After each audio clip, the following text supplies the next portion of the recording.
Hello, welcome back to Swapnavarshini Reddy YouTube channel. మా అక్షయకి exams కదా, అందుకనే కథ నేను ఒక్కదాన్నే చెప్తున్నా, సరేనా?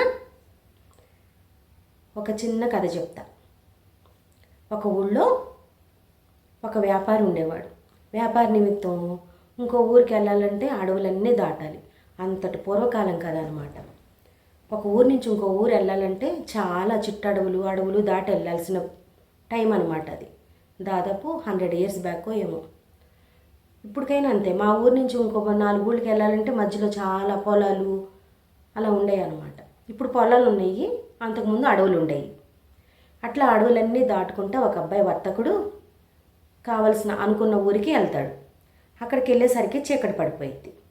చీకటి పడేసరికి ఒక ఇంటి దగ్గర ఆగి వాళ్ళని అడుగుతాడు పర్మిషన్. ఈ రాత్రికి ఇక్కడ ఉండొచ్చండి, తెల్లారి పొద్దున్నే వెళ్ళిపోతాను, ఉదయమే, ఈ చీకట్లో ఇప్పుడు నేను ప్రయాణం చేయలేను అని చెప్పి అడుగుతాడు. ఆ ఇంటి యజమాని, ఎవరయ్యా నువ్వు, నాకు తెలిసిన అబ్బాయిలాగా ఉన్నావు అని, ఆ ఊరు అబ్బాయి వాళ్ళ అబ్బాయివా నువ్వు, ఆ పలానా సత్యబాబు వాళ్ళ అబ్బాయివా అని అట్లా అడుగుతాడు. అవునండి, మీకట్టా తెలుసు అని అడుగుతాడు ఈ వర్తకుడు. అడిగేసరికి ఆ ఇంటి యజమాని చెప్తాడు, మీ నాన్న కూడా నా పెళ్ళైన కొత్తలో ఇలాగే ఉండేవాడు, నీలాగానే, అతన్ని గుర్తొచ్చాడు నిన్ను చూడంగానే అని చెప్తాడు. ఏం పేరు బాబు అనగానే, నా పేరు రామయ్య అయ్యా అంటాడు. సత్యబాబు వాళ్ళ అబ్బాయిని రామయ్యని మీరు గుర్తుపట్టారు, ధన్యవాదాలని చెప్తాడు. సరే బాబు అని లోపలికి తీసుకెళ్ళి ఒక మంచం చూపించి అక్కడ పడుకోమ్మా అని చెప్తాడు. సరేనని పడుకుంటాడు.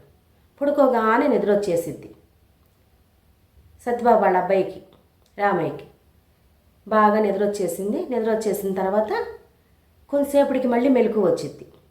మెలకువ రాగానే కొత్త ప్లేస్ కదా, మెలకువ వచ్చి మళ్ళీ నిద్ర పట్టదు. చూసేసరికి ఇల్లంతా సందడి సందడిగా ఉంటుంది అనమాట. చూడటం వినటం అంతా సందడి సందడి పనులు చేస్తున్నారు. తను ఇంతకుముందు మాట్లాడిన వాళ్ళు కాదు అక్కడ. గబగబా వెళ్ళి అన్ని రూముల్లో చూశాడు. రూములు గొండాలు వేసుకోవాలి, మామూలుగా దగ్గరికి వేసి ఉన్నాయి. తలుపులు తీసి చూశాడు. ఇందాక మాట్లాడిన యజమాని, వాళ్ళ తాలూకా వాళ్ళు, ఇంట్లో కుటుంబ సభ్యులు అందరూ నిద్రపోతూ ఉన్నారు.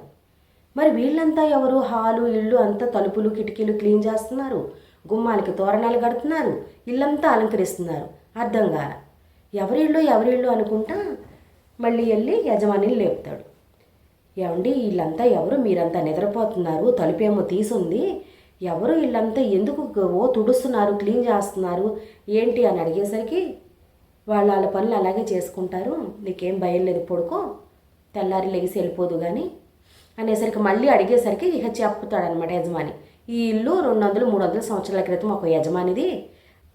వాళ్ళంతా ఆ యజమాని తాలూకా వాళ్ళు 300 సంవత్సరాల క్రితం చనిపోయిన యజమాని కోసం వీళ్ళంతా ఆయన్నే నమ్ముకొని బతికినాళ్ళు.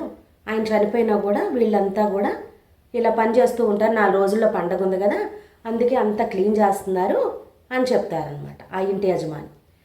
ఈ వర్తకుడికి ఆలోచన వచ్చింది. ఏమని? 200-300 సంవత్సరాల క్రితం చనిపోయిన యజమాని అంటే వీళ్ళు కూడా చనిపోయిన వాళ్ళే అని టెన్షన్ ఏం పడ్డు. వీళ్ళంతా చనిపోయిన వాళ్ళు, ఆత్మలు, వీళ్ళంతా పనిచేస్తున్నారు అంటే వీళ్ళంతా మంచివాళ్ళు. యజమాని చనిపోయినా కూడా, వీళ్ళు చనిపోయినా కూడా ఇంకా యజమాని ఇంటి కోసం ఇంకా కష్టపడి క్లీన్ చేస్తున్నారంటే మంచి మనసున్న పనివాళ్ళు అని అర్థమయ్యి బయటికి వెళ్ళి వరండాలోకి వెళ్ళి వాళ్ళందరినీ పిలిచి, మీరందరూ ఇక్కడ పనిచేస్తే ఉపయోగం ఏముంది, మా ఇంటికి రండి, మీకు మంచి లాభం వచ్చింది, మా ఇంటి దగ్గర పనిచేసి పెడతారు కానీ అని అడుగుతాడు. అనేసరికి అందులో పనిచేసే వాళ్ళ గుంపులు కొంచెం బలంగా ఉన్న అతను ఎత్తి పడేస్తాడు ఈ రామయ్యని. సత్యబాబు వాళ్ళ అబ్బాయి వర్తకుడు వచ్చాడు కదా, రామయ్యని పడేస్తారనమాట తోసేసి. ఈ చప్పుడుకి అరుపులకి ఇంటి యజమాని బయటకు వస్తాడు.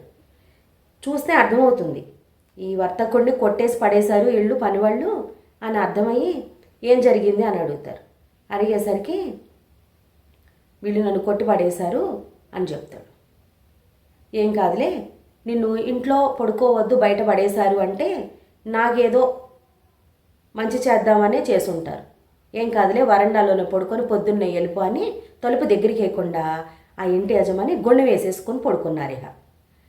ఈ వర్తకుడు కూడా తెల్లారాక వెళ్ళిపోయాడు. దీన్ని బట్టి ఏమర్థమవుతుంది? పనిచేసేవాళ్ళు చనిపోయిన వాళ్ళు ఆత్మ యజమాని మీద ఇంకా అభిమానంతో ఆ తుడుస్తా అలాగే ఉన్నారనమాట. ఆత్మలకు కూడా మంచి వాళ్ళు ఎవళ్ళో చెడ్డవాళ్ళు ఎవళ్ళో పని నటించే వాళ్ళు ఎవళ్ళో తెలుసు అనమాట. అందుకే ఆ వర్తకుడు రామన్నని ఎత్తిపడేసినాయి అనమాట. అర్థమైందా? ఆత్మలేంటి మనుషులేంటి ఎవరిదైనా ఆలోచన శక్తి మంచిగా ఉంటే ఇంటిని క్షేమం కోరే వాళ్ళని పడుకొనిస్తాయి. ఇంటికి క్షేమం కోరుకోకుండా ఉంటారు చూసారా, ఇంటికి క్షేమం కోరుకోకుండా ఇలా మా ఇంటికి రండి, ఇక్కడ వీళ్ళ వల్ల మీకు లాభం లేదు, మా ఇంటికి వస్తే లాభం చూపిస్తాను అన్నారు అని ఇలా బయట పడేసేసి కొట్టి పంపిస్తాయి అన్నమాట. బాగుందా కదా? కథ కంచికి మనం ఇంటికి. ఓకేనా? కథ కనుక నచ్చితే లైక్ చేసి మీ ఫ్రెండ్స్కి షేర్ చేసి మంచి కామెంట్ పెట్టండి friends. Please subscribe Swapnavarshini Reddy YouTube channel. Good night.